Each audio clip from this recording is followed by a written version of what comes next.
Hello, everyone. Welcome to Smoke the Podcast, episode 15. Today we have a special guest, Ryan's father and my uncle, Uncle Frank. Welcome to the podcast. Glad to be here. So today we are going to talk about Uncle Frank's GSP, and we have a special whiskey that's going to kind of go along with it. So, what's in the glass, Teddy? In the glass is Bird Dog Small Batch Bourbon Whiskey. Uncle Frank is typically not a whiskey drinker, but he's going to taste it. And so you're going to hear some tasting notes from someone that doesn't typically drink whiskey. So the Bird Dog Small Batch Bourbon Whiskey from the website, Bird Dog Small Batch Bourbon is a masterfully crafted spirit. It is created by carefully combining our best premium aged Kentucky bourbons until the desired distinct and bold flavor profile is achieved. The little notes they have on their website is the colors golden reddish amber with honey hues. You guys can all look and see if you see that. It is kind of a reddish. A little bit. I see a lot of honey, I guess. It's that way in the bottle. Yeah, in the bottle it does. Yeah, we have ours in glass with ice. On the nose, a deep and full caramel and oak aroma. The body, light undertones of honey and golden raisins are complemented by the richness of caramelized wood sugar. And on the finish, approachable and smooth, fading with a subtle warmth. So, on the nose already, it's weird. I'm definitely getting apple. Huh. Like a honey, like maybe a honey crisp apple, but like I'm getting apple for sure. You know what? That's funny. I don't know if you put that in my head, but it does smell Sorry, a little maybe apple-y. I shouldn't have said that. No, that's good. I mean, that's... What does it smell like? I do smell like a caramel. Caramel? Mm-hmm. Yeah, I can see that. So, cheers. Cheers. Everybody.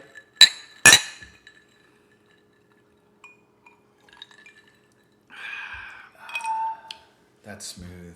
That's very smooth. Wow, that's like really smooth. I like that. Smooth, Yeah. but like we've said, sometimes smooth doesn't quite equate to a lot of flavor. So with all this description, I don't know if I necessarily taste honey and golden raisins, but I mean, it's not bad. Yeah. Yeah. Definitely more on the nose than it is on the flavor for me. So here are some unique facts. It's 43% alcohol by volume, making it 86 proof. I kind of seen it online from about 22-ish to about $37. So I would always say be careful when buying it. You don't want to overpay. You can get it for around $25. That's probably a pretty good deal. And thank you to our cousin Anthony, who was on the podcast previously, for eyeballing this and picking it up and saying that we should have Uncle Frank on the show. Yeah. To talk about his Bird Dog while we drink Bird Dog bourbon. Yes. This is one of 3 Kentucky bourbons that they make. The 10-year features a GSP, just like Sam, the dog we're going to talk about today. Yes. And then the small batch, the one that we have, features a Treen Walker Coonhound on the bottle. And I believe the other one is just I don't know if it's straight Kentucky bourbon. Yeah, and I believe that one's the Irish The setter. Irish setter, yeah. They actually, the only reason I knew of Bird Dog was because they make a lot of flavored whiskeys. Mm-hmm. And they have a whole selection of flavored whiskeys, everything ranging from like chocolate to peach to apple to everything else. Yeah, I did notice that looking through the website. I've been doing some research on this. But yeah, surprisingly, this is pretty decent for a bourbon that I really didn't know a whole lot about. Yeah, it's not bad. So today we're recording indoors, so we have no cigar. And Sam, the Bird Dog, is Roaming around. asleep right now, I think, but he might be roaming around and checking up on us. He's winding down. Yeah, it's his wind down time. So yeah, in case you hear that, in case we had to let him out, that's what you're hearing. So do you want to move on to the firearms topic of the day? Yeah, absolutely. So obviously, today's firearms topic of the day is Sam the GSP, or the hunting dog, or bird dog, whatever you want to call him. So my dad owns a German Shorthaired Pointer, aka GSP, and his name is Sam, and he uses him for upland game hunting. So Before we get into hunting dog specific questions, we just wanted to ask you what made you choose upland game over all the other types of hunting? I think for me, what I remember of upland game was going with my dad when I was a little boy. I was probably about 8 to 10 years old. I don't really remember. I just know that his Belgium Sweet 16 was really, really heavy when he let me shoot it at a bird, and it hurt, and I didn't say a word because you don't want to be a complainer if you're out with the guys hunting. We went dove hunting and enjoyed it, but I think what I enjoyed most was when he went pheasant hunting, and I went with him. And I had the opportunity also to go with my cousins, and they had bird dogs as well. And I think that was what my exposure was to upland hunting. Oh, wow.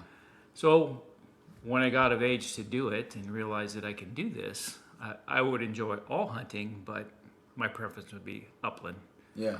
And I think it's because I like being where upland birds are. Yeah. Yes, upland birds definitely live in beautiful places. They do. Yeah. We've done a bit of dove hunting, but nothing's quite as fun as trekking the mountains looking for quail or chukar, because The elusive chukar. the elusive chukar, you get some beautiful views even if you don't get any chukar. Yeah. Yeah. Being on rim rocks for chukar as opposed to a open field with weeds for dove is the difference. Absolutely. Well, and the people that are hunting typically are the difference too. Right. It's quieter and you're alone. Yeah. Yeah. Okay. And then more importantly than just upland game, why did you choose to hunt chukar? Yeah, the toughest bird. The toughest, the devil bird. Because obviously you dragged us down with you. I did. Yes. But I think one of the reasons that you guys like it is because of the scenery. Yeah. Yeah. So that's one of them. I think for me, I've always been one of those guys. You guys know I surfed almost my whole life. And I would rather go somewhere where there was less people because I kind of felt like I was alone. Could appreciate nature a little bit more. Yeah. And chukar is that way. Yeah. So when I go chukar hunting and you drive, and then you drive on a dirt road for another hour, and then you walk for many hours after that, you don't see anybody Yeah. but animals. Yeah. And hopefully chukar. Yeah.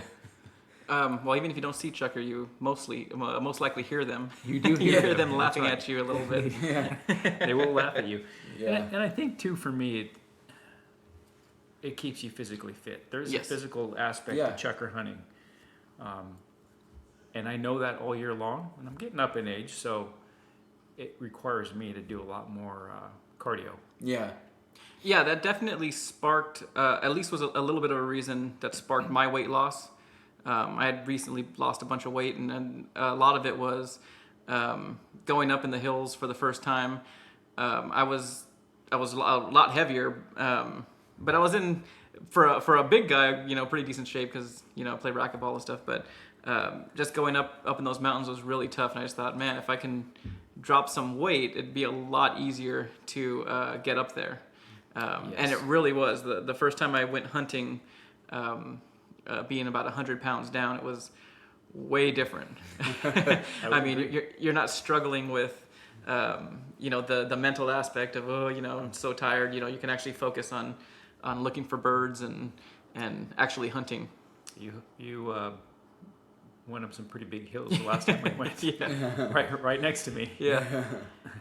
So yeah, I would say definitely if you want to get in some physical fitness, try upland game hunting. So quiet up there too. Yes. The only thing you hear is your heartbeat. Yeah. when you get to the top. Breathing. Yeah, no, those two are definite. Scenery, being kind of out in the middle of nowhere, the challenge, the cardio aspect of it.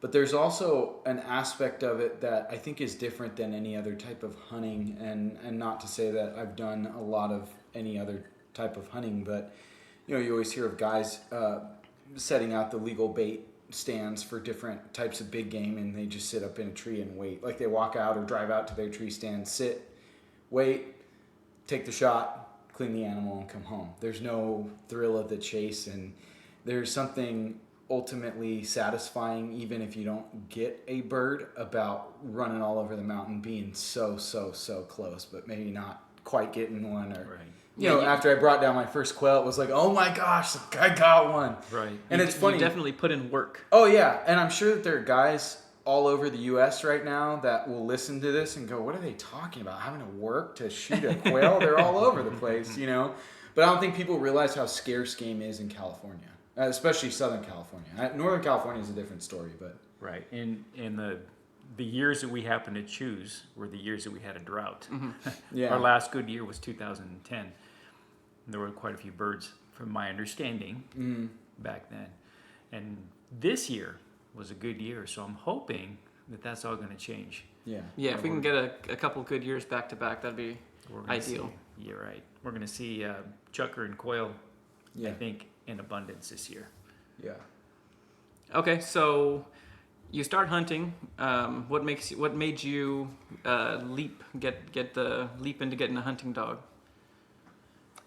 A bunch of things. I think I've always wanted a hunting dog. Instead of a small lap dog like we've always had. We also had a dog that was a part Jack Russell. Oh, yeah. And you can see him work as a hunting dog. And after seeing a few hunting dogs, you kind of always wanted those. But I think when I took up hunting and I joined Quail Forever, just about every one of those guys has a hunting dog. Yes. Yeah, you're definitely in the minority if you hunt upland game and don't have a dog. And I don't think you need a hunting dog because I can enjoy it without a hunting dog.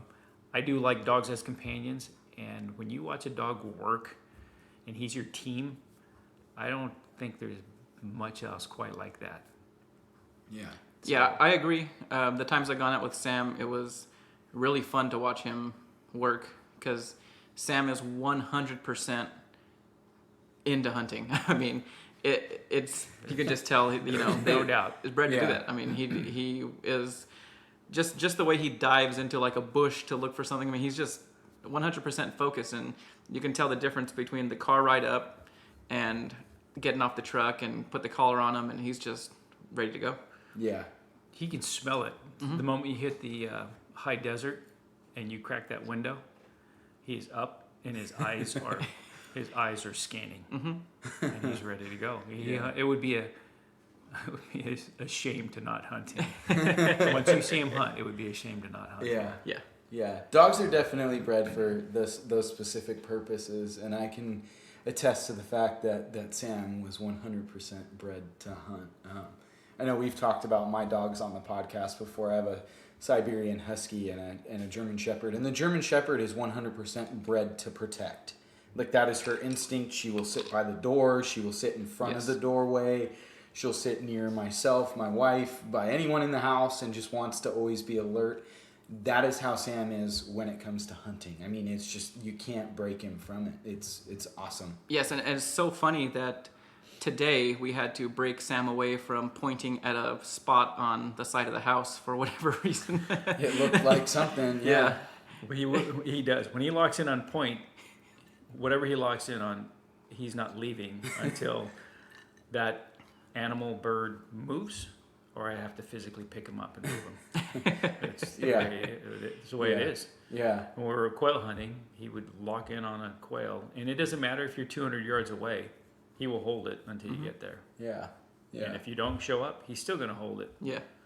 Yeah. I didn't teach him that. That's all. That is bred in him. So that goes to my next question. What made you choose the German Shorthaired Pointer over your other, Brittany's or other dogs? Was it just opportunity or retrievers or Yeah. Yeah. I think it was a lot of opportunity. At the same time, I was hoping that it would be a German Shorthair. Most of the guys on Quail Forever from the group that I'm with have German Shorthairs. They're versatile. They have very strong prey drive. I was a little worried about getting a German Shorthair, how he would be in home life. We'll talk about that later. He's a wonderful home dog. But I think I wanted something that had the bloodlines of hunting, and opportunity came, and so I took advantage of it. I would say that if anybody were to go out and buy a dog, yes, you can buy a dog and just make the best out of it. But if you want to chukar hunt, find a breeder that breeds dogs that chucker hunts. It doesn't matter what it is. I'd be happy with a Brittany. I'd be happy with a wire hair or English pointer. I will say now that I have a German Shorthaired Pointer, I'm very partial to him. Oh yeah. And I see him mixed with other dogs, and and in my mind, I look at him and go, yeah, the German Shorthair is the superior dog. And I'm sure the lab guys would be like, no way, or the setter guys would be no way. But for me, probably because he's my first dog, Yeah. I'm partial to him. Yeah. I mean, Sam's a beautiful dog. And Yeah. I always describe him when I tell people that he's an elite athlete. He's pretty studly. And I don't know if that's you just got a good one or if that's the way the breed is. I'm sure the breed has a lot to do with it, but It does, and I think within the breed, there are different breeders within the breed that have different traits. Mm-hmm. And I didn't know this when I got Sam, that he was actually his father is actually German, from Germany. So he's a Deutsche Kurzauer, and the mom is from Oklahoma. So they have special traits that they breed within their dogs. They call them power pointers, and he's without a doubt a power. He points, and it's a dramatic point. yes, That he's pointing. yes. That's one thing I noticed is even without any experience with Sam, the very first time I went out, you can tell when he's on point. Yeah. I mean, there was no doubt in my mind when there was birds around and when he was on point. Right. It was very easy to tell. And if he's bored, he'll point at a fly or a bee, Uh-huh. but the point is drastically different than when he's pointing at a game bird. When he points at a game bird, it's completely different. It's no doubt. What about when he points at like a rabbit or a squirrel or some of the other things that you come across when you're hunting? He sees rabbits at a distance, so he stalks them, and then he'll eventually point at them. Yeah. Whereas the birds, he's looking for it, and he's smelling them, and I don't know what it is about quail, pheasant. I don't know what it is in his mind, but I can see it and go, he's on a bird, Oh, okay. and it's a game bird. Yeah. He points at crows, he looks at them, but I don't know how to explain it. It's a weaker point. Yeah. It's not as stiff and sturdy and Yeah. Yeah. meaningful, I guess. Yeah. He more just indicates, okay, there's something over there, but it's not what we're looking for, Right. kind of a thing. Right. Well, I'll have to take him out cottontail. Maybe I'll get him strong pointing on a cottontail. And then being that he is German, I wonder if he points in German. Maybe. Yeah. I always say my Siberian Husky only speaks and thinks in Russian, so that's why she doesn't listen to anything I say. Sam does have a mind of his own when he gets excited. He can do that. So, and obviously, we asked kind of why you chose a German Shorthaired Pointer, but was there any specific reason, and there might not be, why you chose Sam specifically? Sam was opportunity, actually. I wish I could say that I did homework. I was doing homework. Yeah. And I can say that I picked out the specific breeder that catered to my specific style of hunting, but that's all new to me. Yeah. So I just wanted something, and it was a luck of the draw. Yeah. I happened to be looking, and there he was. And he was started already. So he had been force fetched and collar trained. So he had some training already. And the opportunity was there, and I took advantage of it. Yeah, and as I recall, he was a very decent price for a German Shorthaired Pointer. Especially being started. Oh, yeah. Yeah. And then I found out a lot more afterwards Right. about the breeder. And then it made me want to go get a new puppy. Because they had puppies about 3 months ago. Oh, okay. And as cute as they were, and we just couldn't do it yet because I'm still trying to figure out Sam. Right. Yeah. Someday, I'll hopefully have one with 2 dogs. Okay. And then this is kind of a little bit off topic, but I know you've owned like retrievers in the past when you were younger. How does he compare to some of the other hunting dogs that you've owned? I don't know if I could really compare him. I had a Chesapeake, and she was a great dog, but I don't know that I could compare him. For one, I didn't know what I was doing then. Yeah. And I took her out, and I tried to hunt with her. And she's a water dog, Right. waterfowl dog. And I never took her waterfowl hunting. I took her quail hunting. She retrieved birds, Yeah. so she did what she needed to do. Yeah. She didn't. We spend a lot of time together in the outdoors, and we spend a lot of time together training. Okay. You know. So I can't really compare them to anything. Yeah. Yeah. Okay. Well, speaking of training, what training have you done with Sam? And then you said he had some training prior to you getting him. He did. So he was already collar trained, which is really nice, and it works great. I put that collar on, and I can track him and beep him, and he returns when he needs to. You've seen him, Ted. Yes. Yeah. When he's out there, he'll be quite a ways out there. He checks in with me, and we've only hunted a few times, so I'm hoping this year we're going to build that hunt, master dog relationship where we'll know what each other's doing and what each other's thinking and how this whole thing's going to work. Because I started to get a little flavor for that. But we go out every day and we'll work on the two things I need him to do is stop when I tell him to stop and return when I tell him to return. Mm-hmm. Everything else is icing on the cake. Okay. Like, he's already going to point Yeah. no matter what. He retrieves pretty good, and I know some dogs don't, but he retrieves pretty good. He's not clean in his retrieval in the sense that he comes back to the hill position and drops it in my hand. He just comes back, and I grab it and take it from him.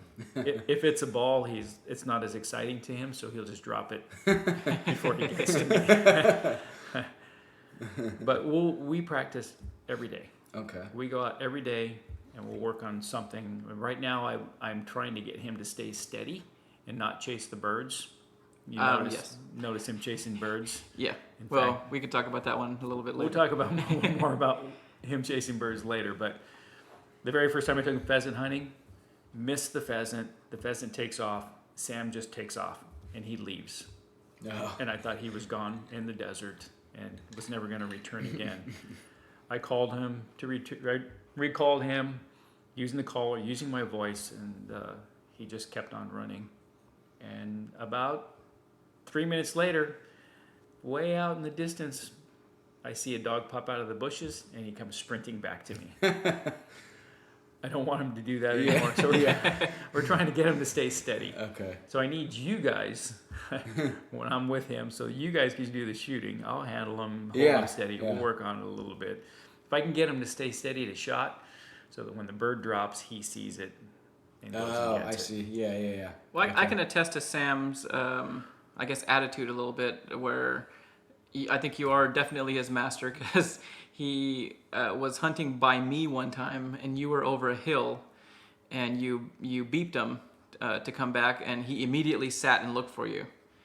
And I went, he's over there. I pointed over the hill, and then he walked up to the top of the hill, and I think he made a visual, got a visual on you, and then he was kind of okay. But good with it. as soon as you beeped him, I mean, it was an immediate sit down and look around to see where you were. Yeah. Yeah. Well, I noticed when the three of us had taken him out that first time before we got rained out, I just noticed everywhere we went, he would run to me, run to Theodore, and then right back to you, and check in, and okay, yeah, I'm hunting with everybody, but we were part of the team, but we weren't the coach. Yeah, exactly. Right. Yeah, we were like him. We were on his level. Yeah. We were just his equals, walking around yeah, these guys aren't as fast as me, and they don't smell the birds as good as I do, and they don't shoot anything either. Or at least I don't. Yeah, I took a couple shots, but yeah, that was a rough day. That rain had them scattered. Yeah. So what kind of equipment do you use when you say a collar? What kind of collar is it? A Garmin Alpha. Okay. And it was recommended to me by the guys that I hunt with, or actually from Quail Forever. I did a little bit of research, and it seemed to be the one where I can track them. So it's a GPS unit. GPS unit, and it's I really like it. I can beep them, vibrate, or deliver a shock if need be, and it's all adjustable. Mm-hmm.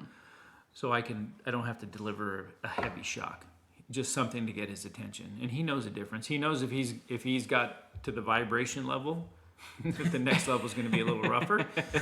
So he listens to it. Yeah, and it's kind of a way of having a leash. In his mind, it's like, I don't know how you're out I'm this far away from you, but you're still kind of controlling me with that leash. Yeah. Yeah, from what I've seen, the vibration usually does a pretty good job.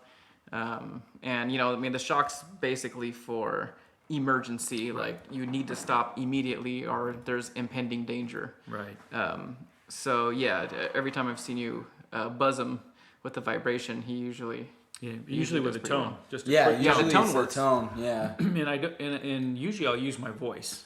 Yeah. But you know what it's like when we're out there. You lose sight of them because there's hills, so you Yeah. don't see them. That's the other nice thing about the GPS. On my Garmin Alpha handheld, I can see where he is. So it'll point me a direction,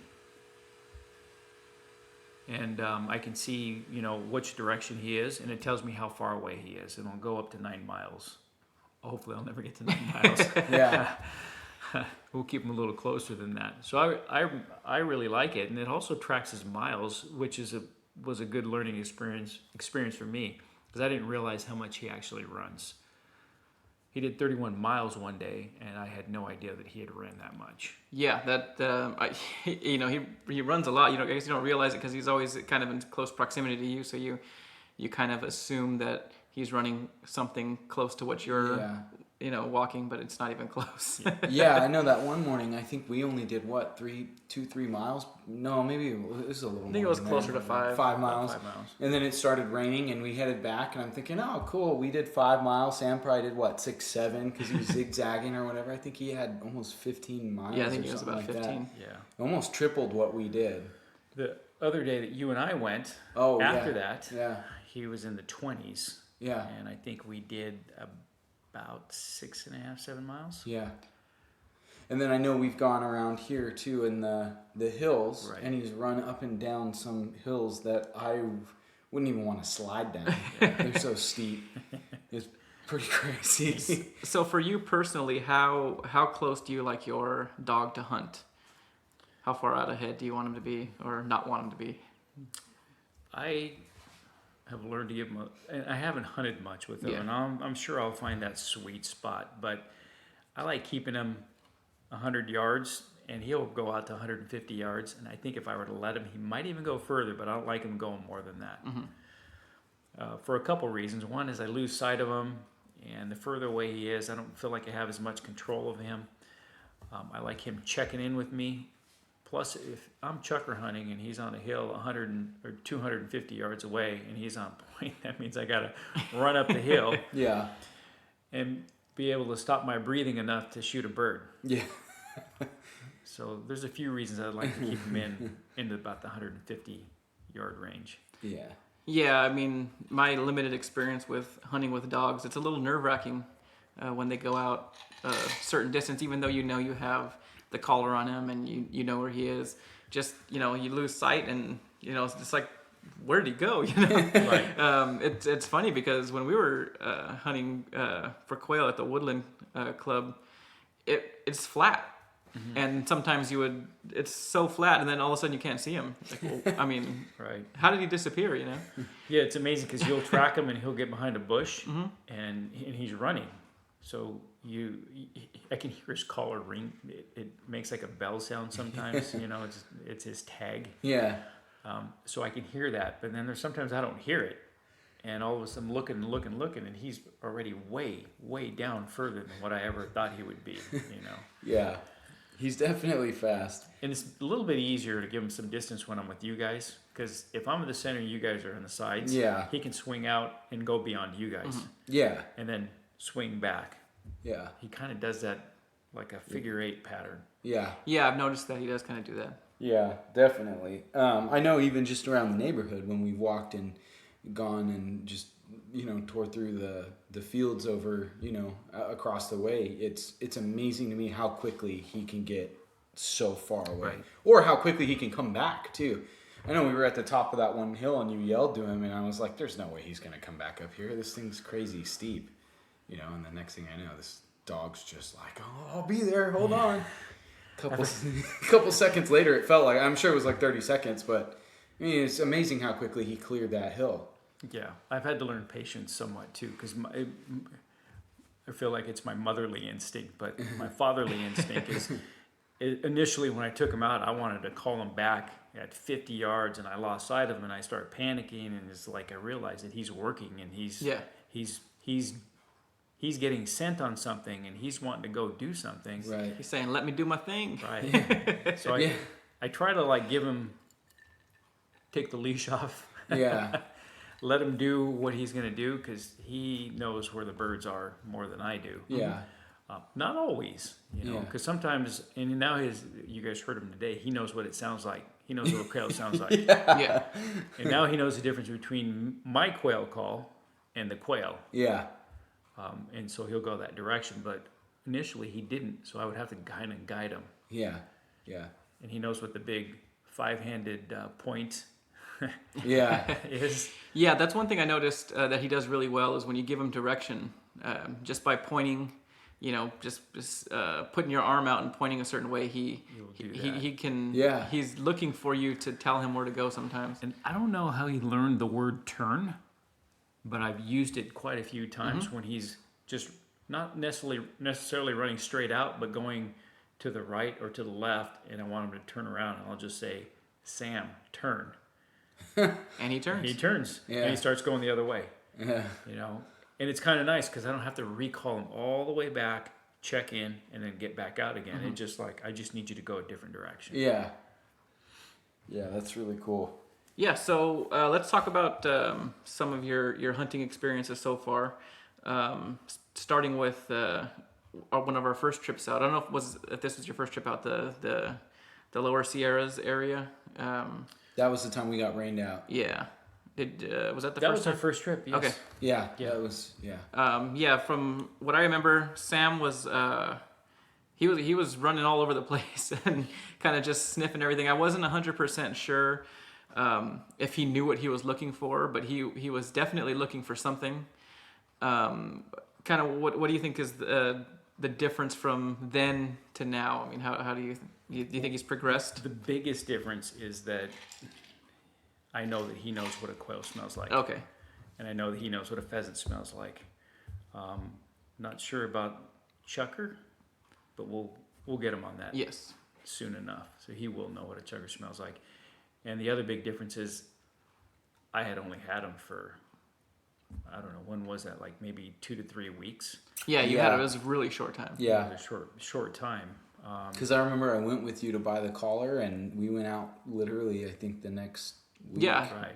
Yeah, you bought the That's collar right. right before we went out. Yeah, 'cause you had me programming it in the truck on the way up. Yeah, I'm sitting there going, "Hey, did you know it does this?" And yeah, we're kind of reading through the manual on the way up. and then I think I left it on while we were driving in the truck. It's like, man, Sam already ran 200 miles. Like, So you can see that my preparedness wasn't like top notch, I think it's just, we got him and kind of flying by the seat of, at least I was flying by the seat of my pants. yeah, Hoping that it would all work out. And I didn't know how he would react. But it is a lot different. And the other thing I noticed is shortly after we went out, I know that we had gotten in around some quail. He scented them and he didn't point them, he flushed them. Okay, yeah. And it was frustrating to me. It's like, I didn't want a flushing dog. And it bothered me. And he did it twice. And I think he got used to it from taking him to the field over here, and he was flushing sparrows, and dicky birds, and things like that. yeah, But once I got him on pheasant, I think all that changed. And just like the quail, when we saw those quail, he was pointing. yeah. I don't know if you guys remember. Sorry, not to change the subject, but to go back to when we were hunting in the Lower Sierras that morning. I don't know if you remember, but we were along that stream for a while, and there was that really thick brush, and he was panicking along the stream. Like he knew that there was something there, but wasn't pointing, wasn't doing anything. And that's when he flushed because they had scattered because of the rain. He flushed that single quail, and I turned around and took a shot at it. And that was also weird to me because he was right by me when I took the shot, right below me. And so I turned, I saw it flush, turn, boom, and by that time it was already way too far out because he had flushed it before I could even get close and everything else. Missed the bird. But what was crazy is that as soon as that gun went off, he was like, all right, where is it? Like, you know. So he didn't have quite any of the, I don't know how to explain it, but he didn't have the technique down, but he knew like, bird, bang, okay, now I need to go get something. He knew at least that much. And I think, he was running back and forth. I don't know that he necessarily was looking for quail or knew what he was looking for, but he was definitely showing the signs of like, I want to do this, Right. I want to hunt something. I just don't know what I want to hunt. Yeah. I think the getting him on birds. I've taken him to the training park, put him on birds, pigeons, where he actually pointed. I walked up. I could walk around him, flush the bird, and have him retrieve the bird. Yeah. That kind of solidified it, kind of put all the pieces together, Yeah. Like he knew the pointing part, he knows how to retrieve something, But he didn't know how to put do it all together. like searching, smelling, pointing, Folding. I flush, I shoot, he watches, he retrieves and brings it back. Yeah. Like putting all that together took some time. Yeah. It didn't just come natural. Yeah. All those pieces were natural in between, or not natural, but he was doing them all, but not in the way that we wanted them.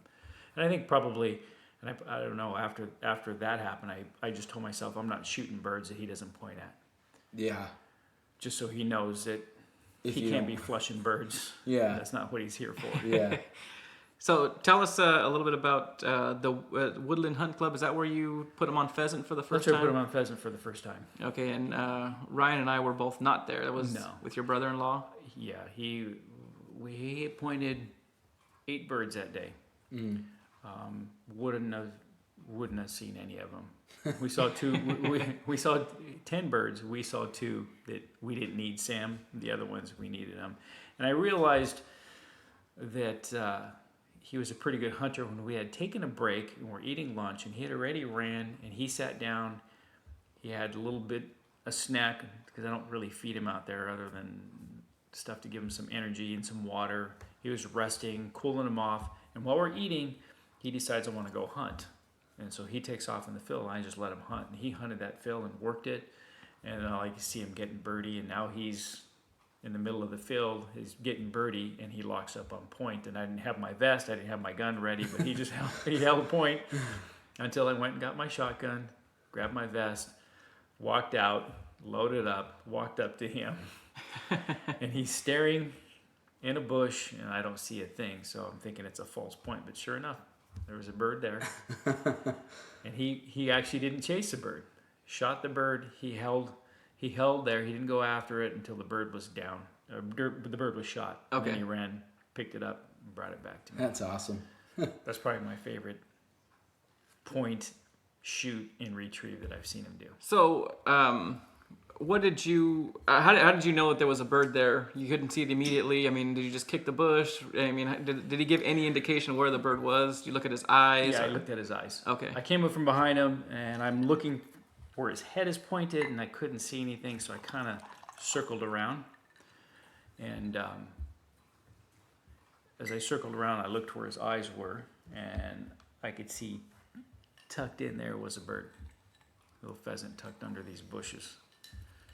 So I was like, there is a bird. Sam was not lying. Sam was not lying. It was real. That's one thing that I will say. I trust Sam's nose. he knows what's going on when he gets on a scent. Right. His nose knows. His nose His knows. nose Yeah. does knows. He really. And you can tell when he gets on that scent. Yeah. He.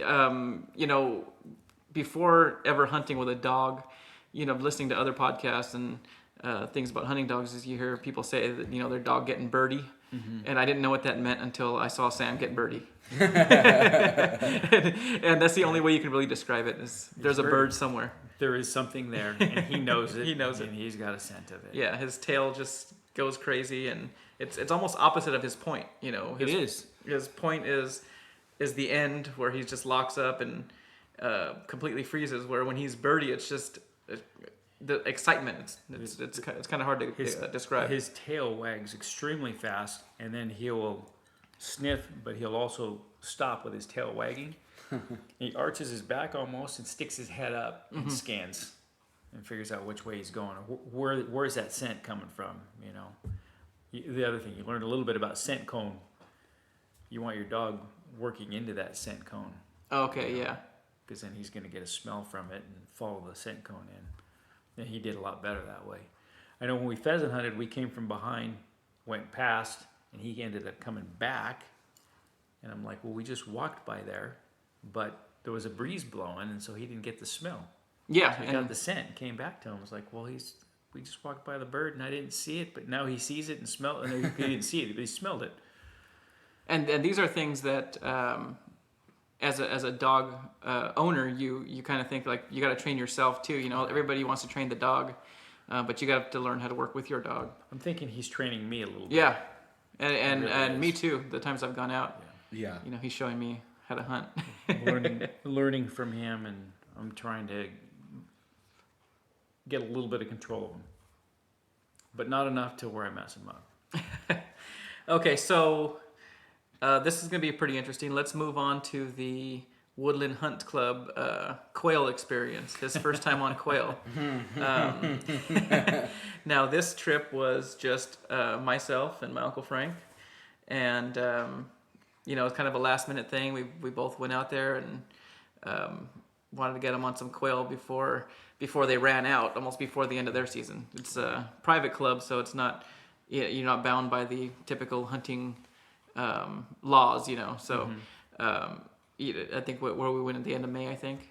It was, I think, the last day of May. Okay, yeah, and we got a bunch of quail, and we had Sam, and they put him out in this grassy field. Almost like a loose Bermuda grass. Yeah, it was really thick. It was. So thick that even a couple times, it's like I almost kicked him as I'm walking through the grass.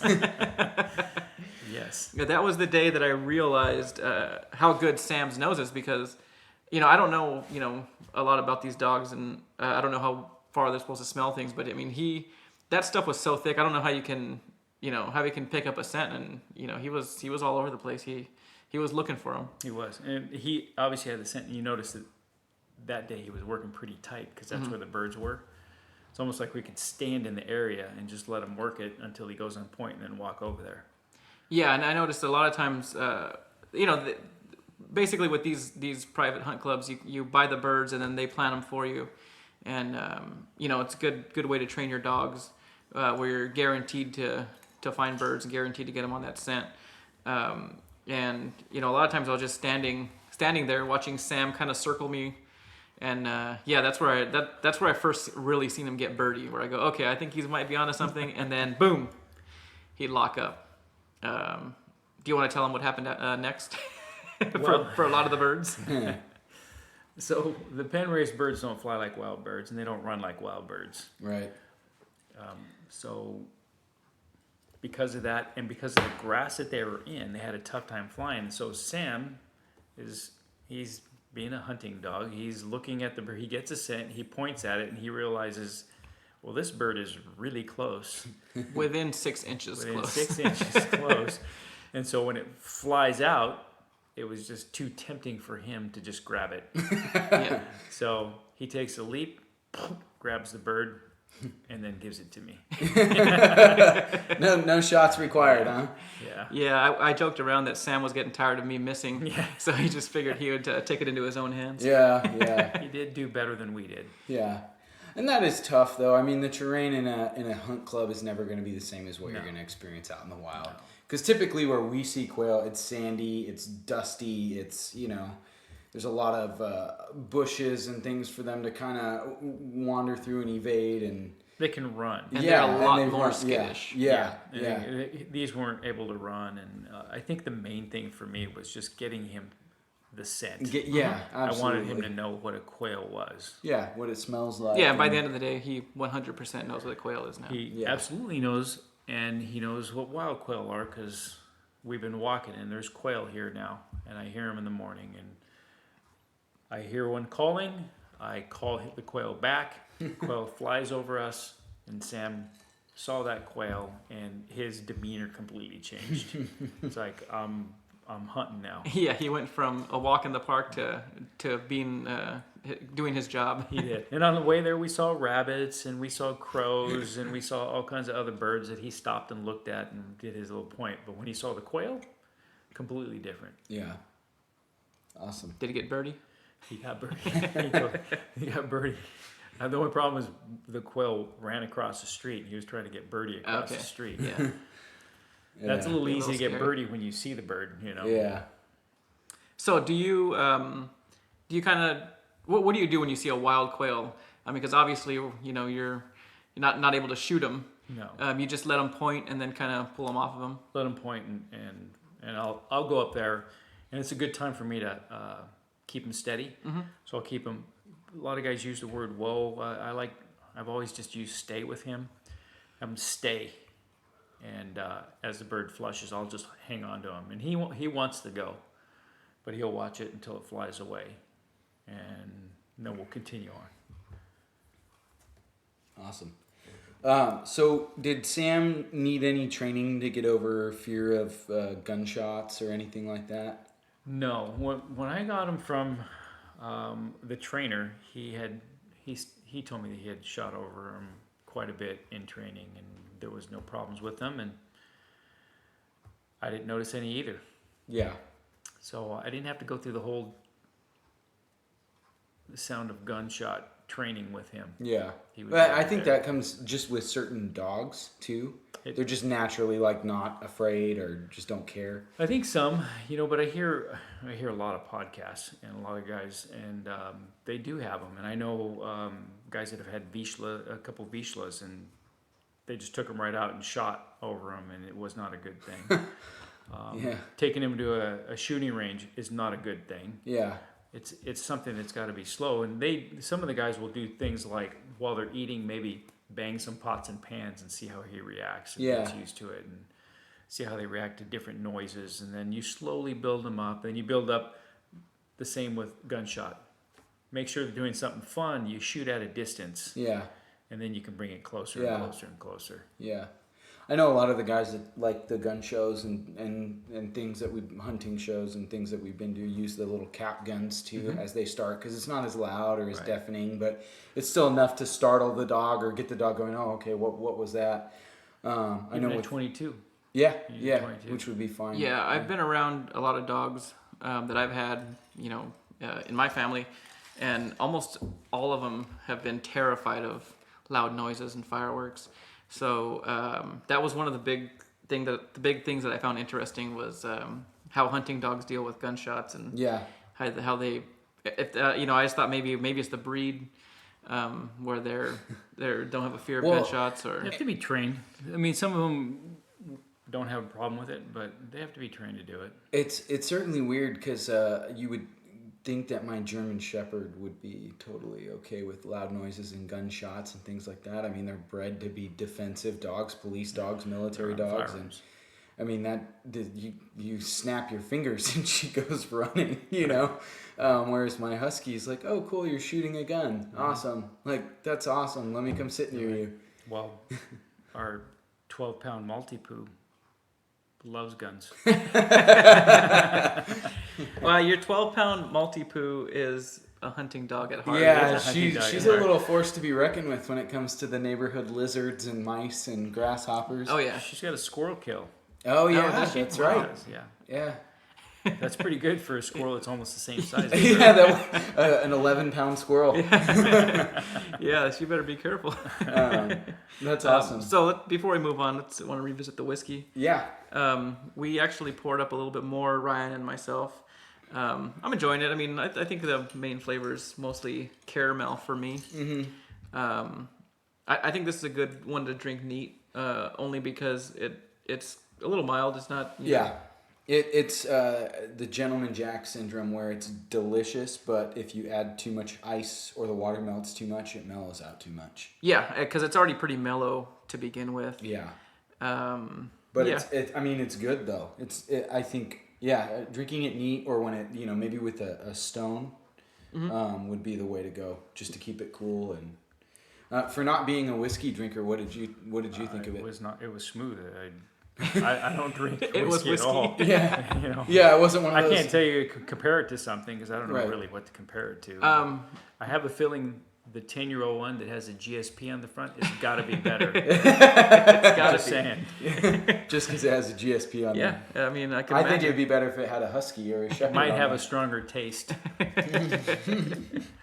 I would definitely kind of recommend this for a beginner. Absolutely. If you're not really into bourbon and you want to get into it, just because it's so mild. It definitely makes me want to try their standard Kentucky bourbon and their 10-year. Yeah, it's definitely got me interested. Yeah, in I'm the rest of looking forward their to trying the rest of their bourbons. Yeah, and their other breeds. Their other yeah. So All right, when we do the GSP one, we'll have to get my dad a glass of it so he can try it. So let's transition a little bit. You see a lot of stuff online and on podcasts about hunting dogs while they're hunting. Training and all equipment that, to use, everything. But what is it like to own a hunting dog in a home setting, especially a GSP? And I know earlier you kind of said you had reservations about it being a home dog. I was really considering a Brittany because of that. We've only been used to a Maltipoo or our dog before, Buster, who was a Jack Russell Terrier mix. And to go from that to a GSP seemed just extreme, you know. And basically, I took a step of faith. Yeah. The breeder or the trainer brought him here, and he seemed pretty calm. And he was already older, so I didn't go through the puppy stage. I got him at 1.5 years. Yeah. I didn't have to go through the puppy stage. And I was hoping that he wasn't going to be like destroying the backyard and the inside. He doesn't do any of that. He's a great house dog. He loves women, loves my wife, loves my daughter. They love him. He's very calm and relaxed in the house. He gets excited in the morning because he knows when we're going to go out and work out. We're going to go out and do some stuff. If he sees the Garmin collar, gets really excited because he knows he's going to go run a little bit. And today he was a little upset because we went and did some clay shooting, and he saw the shotguns and didn't get to go. Poor dog. Yeah. He's a fantastic house dog. I have no gripes about him. He's pretty obedient. He's protective. He didn't like people. He barked at both of you guys. Yeah, even though he knows us and knows me. He's like, somebody's coming through, and everybody I know is in this house. Yeah. So. And then it was like bark, bark, bark, and then like, oh, Ryan. Cool. Yeah. What's Let me smell you a little bit. Oh, okay, yeah, I know who you are. Yeah. He's very lovable. Yeah. He sleeps in the bed with Caitlin. Yeah, I mean, he seemed to be a very gentle dog all the times I've been around him. Do you think it might be because of your the time you have with him? All your exercise and versus maybe someone who's working a 40-hour work week. Do you think if someone didn't have a lot of time, right, they might get a little stir crazy? I do, because I'm off every day, so I get to spend time with them. But I know a lot of the guys will keep them in their kennels, and they'll come home and run them. Nobody's here, so I don't know what they do, but they keep him in a kennel. He's comfortable in a kennel as well, and we kept him in a kennel for a long time when we first got him. We would always keep him in the kennel. That's good. Let him run around. Yeah. So we got to the point where it's like, he doesn't get really free reign of anything. And I don't know if that made a difference or if it's just natural with him, which made me want to get that little puppy GSP from the same breeder. It might have been a different story with a puppy. Yeah. It could be completely different. Yeah.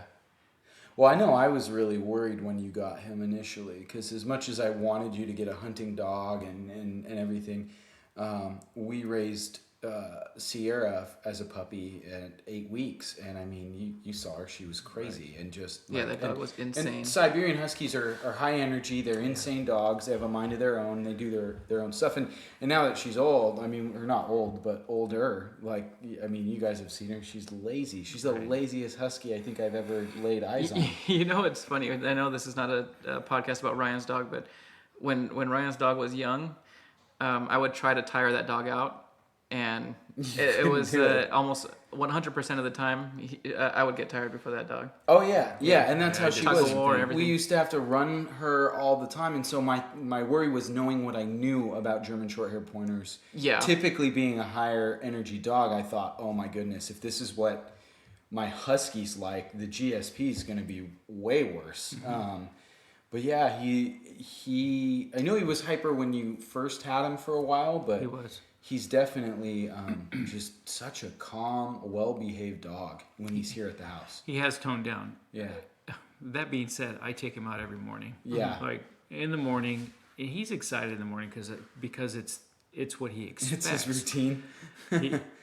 He'll come down. First he comes in, he wakes me up, and I wake up early anyway, so I'm usually awake, and I make him go back to sleep for a little bit. So I have him lay down, and he can do that for a little bit. But if the windows are open and the birds are chirping, it's like, let's go do something, Dad. We come downstairs, and he's excited. He wants to go do stuff, and I'll let him run in the backyard while I get a cup of coffee. And if I sit in the backyard and have my cup of coffee with him, he's okay. But once we come in, he'll run right to the collar, he'll run right to the leash, and stare at him and stare at me. Like, come on, let's go. Right. Once I get him worked out, he comes back and he goes up and sees his mom. And he's done. He's like in relax mode. Yeah.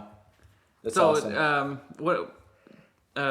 We have a question on here. What is your typical daily routine? Is that pretty much it? I mean, yeah, we'll start the morning out, and he free runs. So I'll play fetch with them. I'll do drills, try to get him to heel, try to get him to stay, and whatever it is, simple stuff. It's off-season stuff, And right now, I can't get live birds to take them and train with them because of Newcastle disease. Oh yeah. Otherwise, we'd be going to do that. So we'll do that, and we'll look for points. So I'll look for quail and see if he can get some pointing in on quail.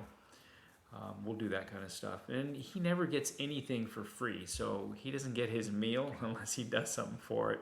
And that could be stay. I'll make him hold that stay position for a while until I walk away or go inside the house, and he'll just stare until I give him the okay. Yeah. So I'm always doing some sort of training with him.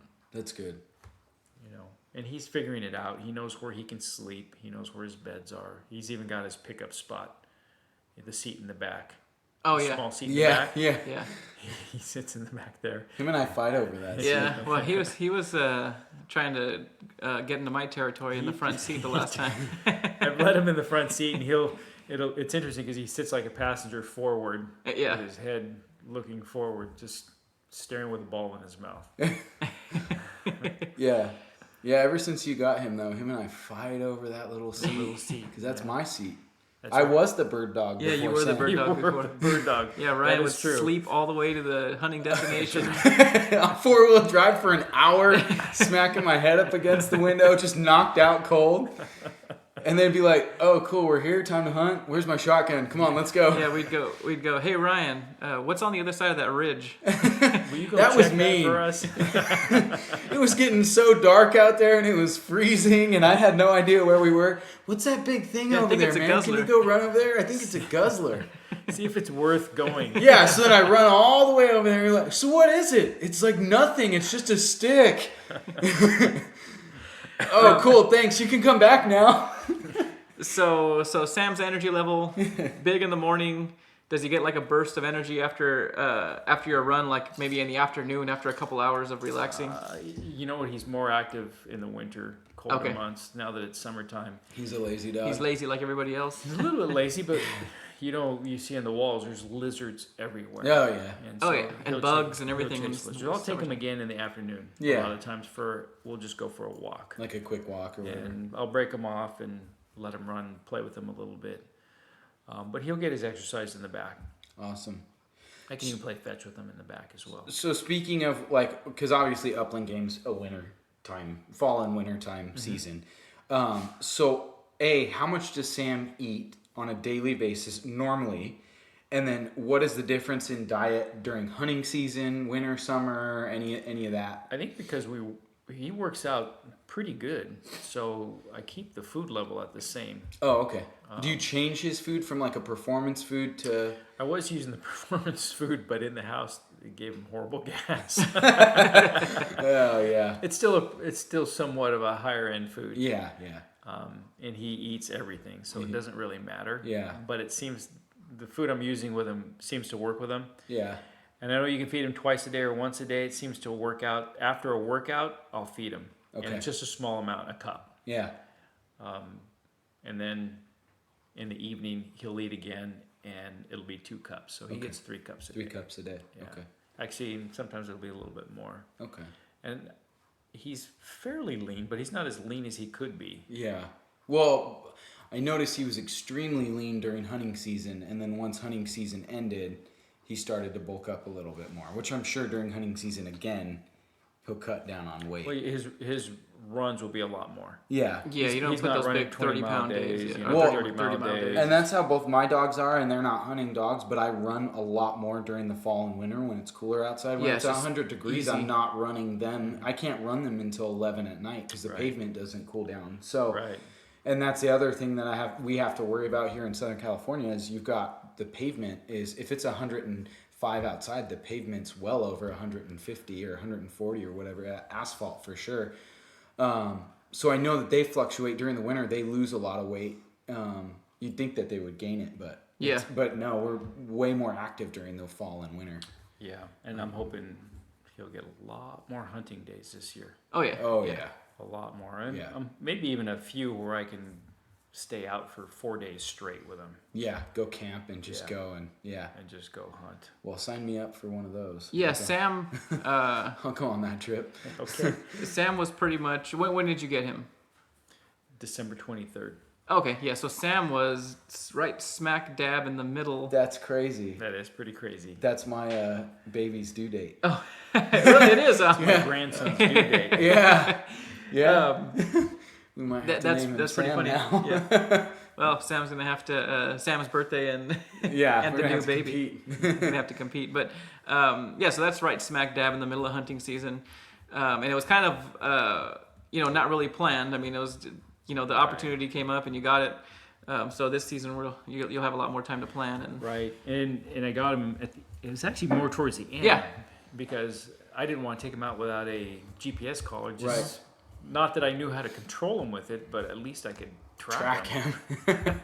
Well, we It's very figured it out really quick. I mean, as soon as I figured out how to tone him, and I remember being out there, and I go, "Oh, this is the button we use to tone Yeah. him. That's cool." Like, and I mean, he responded right away, Right. which was cool. And I played with him a little bit before, just with the tome. I didn't know how the rest of the stuff worked. Yeah. You ended up setting it all up. Yeah, But yeah, hopefully this year we'll get a lot of days. yeah. Maybe, Well, we have. maybe even out of state days sometime. Oh, Ooh, yeah. yeah. if anybody in Arizona knows. Yeah, I wonder if we have places any to hunt. listeners in Arizona that know Man, good that'd places be to hunt. nice. Yeah. Because I hear Arizona is the gamble quail capital of the world. More gamble quail than any other state. Dang. Huh. Oh, well, if any of you guys live in Arizona, you can kind of do some research and maybe network with some people that hunt out there. I'm sure they have a Quail Forever Phoenix Arizona. chapter. Phoenix chapter. Yeah. Something Speaking like of that. Quail Forever, I'm going to plug Quail Forever. That's Quail perfectly Forever, okay. Pheasant Forever, or one of those, any of those. Backwoods, what are they called? Not backwoods, backcountry hunters and anglers. Uh-huh. Ducks Unlimited, Ducks those types Unlimited, of guys. all those places are all about conservation, habitat. Anybody who hunts and wants to learn more about hunting or even cares about public lands should at least get a membership. Yeah. Dang, dude.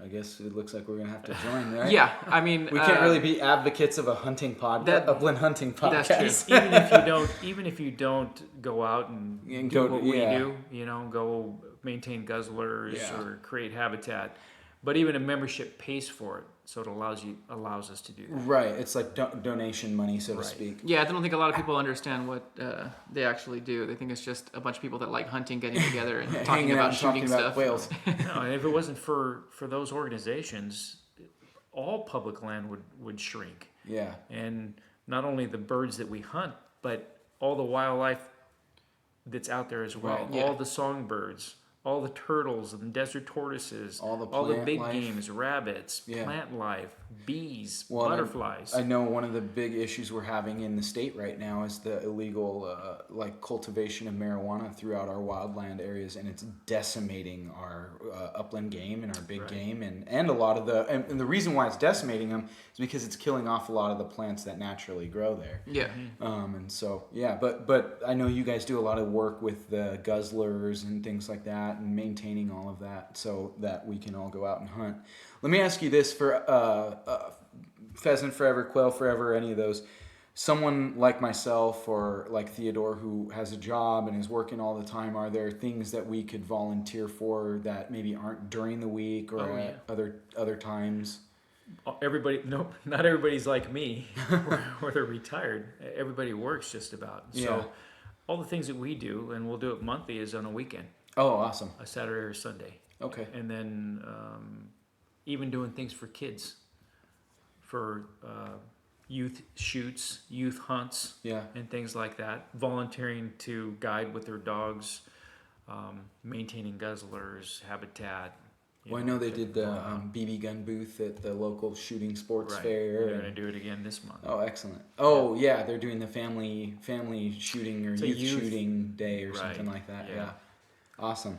Yeah, so yes, there is a lot of things, a lot that you guys can do. And you Excellent. don't have to go to everything, you know. Yeah. The other thing is put the word out and let other people know, Yeah. which makes the membership better, which provides more funding, which creates more public land and creates better habitat, and it's good for everybody. Yeah. Now, correct me if I'm wrong, but I hear that our local chapter gets pizza like once a month. It's not a bad thing. You guys might like the backcountry hunters and anglers. I think they have like pint nights. Nice. Oh, wow. Well, you're not a beer I'm drinker. not much of a beer drinker, but I mean, hey, Whiskey nights. it's a whiskey night. Bird We dog. do a whiskey night. Yeah. We can do a smoke the podcast night. Yeah. Awesome. Well, we need to definitely look into. Oh yeah. Yeah. I mean, I think you might have sold me on that. Yeah. Yeah. I think I'm in. And maybe anybody in Arizona, you know. Yeah. Anyway. Well, we have some other listeners that are close by too that probably would benefit from joining some kind of organization like that. Right. What's funny is that I get nothing from like advertising wise. I get nothing Yeah. from Pheasant Forever or Quail Forever, but I get stuff all the time from Ducks Unlimited. Like once a month, I get labels true. from Ducks Unlimited, and I know, and I don't know how much Pheasant or Quail Forever is, but I know Ducks Unlimited is $35 for the year, and Same. it's a flat rate, and it's tax write off as Right. well. It's the same. Yeah, so I I've been think- debating. But it's probably the popularity of upland game is just not as big. But Well, there's a bigger waterfowl Yeah. population. Yeah, but I honestly, it all goes to a good cause, and to be a member of both. And I know this year I'm really considering getting into waterfowl hunting. So, which I know is going to open up another wormhole of having to buy Of stuff to buy. equipment, and Well, Sam is a versatile hunting dog. he is. And I know Sierra likes the water, so she'll be the first Siberian Husky to retrieve ducks. yeah, Sam does I, like water retrieves. I have a feeling that she'll get to the duck but not retrieve it. Yeah, like get it, grab it, and then And just then eat eat it. it, Yeah, yeah. I could see her doing that. One last question for you, just one that I'm sure we have some listeners out there. I kind of already know a little bit of the answer to this, but what is the expense difference in owning a hunting dog versus a pet dog or house dog? Nothing. No. Well, maybe a little bit more. We're not asking actual dollars, but Just just I don't know what it is, actual dollars, but when you're running out in the desert with cactus and rocks, and you have a dog that puts his nose in every single hole that he sees, Yeah. they get hurt, you know. Yeah. And unfortunately for Sam, he had already got some sort of an infection out there, and I'm not sure how it happened. And I don't know if it was something that bit him, but that ended up costing me money to get him repaired for that. yeah, As far as the maintenance of it, you know, normal food and normal food, and you're going to the vet and getting the standard shots. Although I've got him snake braked, or Okay. snake avoidance trained. right. $80 or whatever it is. There's quite a few places that do it. I got him the vaccinations too. Yeah. So I figured if I'm going to be out there, try to keep him as healthy as possible. Right. And obviously, thanks to collar. you, I got a first aid kit. Oh, yeah. Yeah. So I didn't have to pay for that because you gave it to me for Father's Day. Yeah. But you got to have a pretty good first aid kit. Yes. You know, Yeah. being a paramedic is going to help having the knowledge, hopefully never have to use it. Right. Yeah. That and what was the collar. Collar. The Yeah. collar's an initial price, you know. Right, It's like one of those things you're gonna buy and you only have to buy it once. Yeah. And if you get other dogs, you can buy multiple collars. And work off the same Right. handheld unit. Right. Right. Okay. So yeah, there's some expenses to it. You know what? There's expenses to everything. Yeah. Yeah. Yes, it's cheap to buy a shotgun shells, get your license and go do it, but you got to drive to it. You know, I put literally thousands of miles on my pickup. And not only that, I mean the thousands of miles, but a lot of people can't do thousands of miles plus hundreds of off-road miles. Right. Because I mean we've gotten way back there Yeah. for a couple of those Some trips. serious off-road miles on my truck. That's one of my favorite stories to tell people is we got out to our hunting spot early in the morning before the we got to the spot right at with the sunrise. Yeah. And when we drove back, we were commenting like, man, we did this all in the dark and didn't realize like how treacherous it was until we were coming back. Like, wow, I can't believe we made it. Straddling these big ruts. Yeah. That was that. I was like sick to my stomach coming back on that, knowing like we did this in the dark. Oh my goodness. It's But, true, you know. Yeah. So yes, you're going to pay more in your vehicle too, Yeah. because it takes its toll. But that's Yeah. just the cost of hunting It in is. general. Not necessarily, but you can't really attribute that to a dog, but No, yeah, just of the course. sport in general. That's more of a hobby related Yeah. thing. I was thinking more of the difference between owning just a pet dog and a hunting compared to dog. a regular Yeah. hunting dog. I mean, there's obviously going to be more. You know, Yeah. a show dog is going to cost a lot as well. Probably you know. more than a hunting dog. Yeah. Yeah. Yeah, I mean, I could imagine. I would say from knowing you and your relationship with Sam and everything, I would say the two things would be maybe the higher end food that a normal person wouldn't give to their dog, even though a lot of people do give their dogs high end food. But the vet bills, only because I've seen Sam just run headfirst into anything. Right. And even without getting that infection, I mean, you just never know. He might like nick his nose and Right. need stitches, or I mean, he's fearless. He is. You just saw him grab a lizard off a broken Block wall with all At full kinds. speed. Yeah, it's like 20 grit sandpaper with lumpy. I'm like, why did you just smashed your face on that? Like, you know. Yeah, he didn't come back with any blood. No, he's fine. Yeah. Yeah, Fearless. dogs are resilient. They are. They're resilient, and that is definitely something. There's a definite cost to having it, but I think all dogs. And if it's up to you too. You can take them on in dog trials. There's organizations out there, and you'll spend money in those organizations as well. But they're good because they help you train your dog. Yeah. They know what they're doing. They've seen a lot of them. There's a lot of ways to go about it. I've done it myself, but there's a lot of trainers out there that will train for you, and you can work with them. Join NAVDA, a group that trains with other people that have hunting dogs. Yeah. Yeah, I think one thing is to get training yourself too as a dog handler. Yeah. Because it seems like Sam just knows what to do, and as you're getting better with directing him, he's getting better as a hunting dog. Yeah. We're both learning. Yeah. Yeah. Yeah. I've read a lot of books. I listen to a lot of podcasts. Not that those are the end all. Yeah, I mean, but you pick up so many little things and you try with each person. And I noticed, with Sam, you might try one thing, or I'll tell him one thing and he'll respond to it. And you tell him the same thing a different way, and it's like, yeah, I don't get that, And right. so I think it's maybe not the end all, but it's one of those things where if you're learning a bunch from a bunch of different avenues, you have all of those little pieces to pick from and figure out what works best for you and your dog. And he's not definitely not a perfect dog by any stretch of the imagination, because he's flat out looked me in the eyes and ignored me. I've seen it. Like, no, I'm not gonna go that way. Right. Yeah, I would say the one thing that was pretty funny about Sam is you kind of warned me the last time we went out, and you said, okay, well, once Sam gets off the car and he realizes he's hunting, he's going to be uncontrollable for about 10, 15 minutes. And yeah, you were right. I mean, Sam was just running back and forth and back and forth and back and forth. I mean, just nonstop, full dead sprint for like 10 minutes. Yeah. And then he kind of, I don't know if he wears himself out or what, but then he kind of settles into All sniffing right, around. let's do this for real. Let's go do that. You know, he does that when I take him out here. I got to let him smell it all, get it all in. He's got the lay of the land. And it's like, okay. And he comes back to me. It's like, okay, I'm ready to fetch now. Yeah, what do you want to do now? You know, and I've kind of learned to let him do that. Yeah.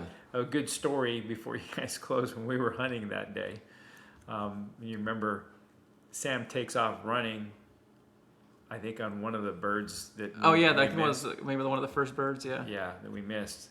And he wanted to get that thing because it was flying low enough where he thought he could get it. He takes off, and we didn't really pay attention, but he ran. And then when he came back, he wasn't running anymore, and he couldn't make the leap over the canal. Yeah. How wide would you say that canal was?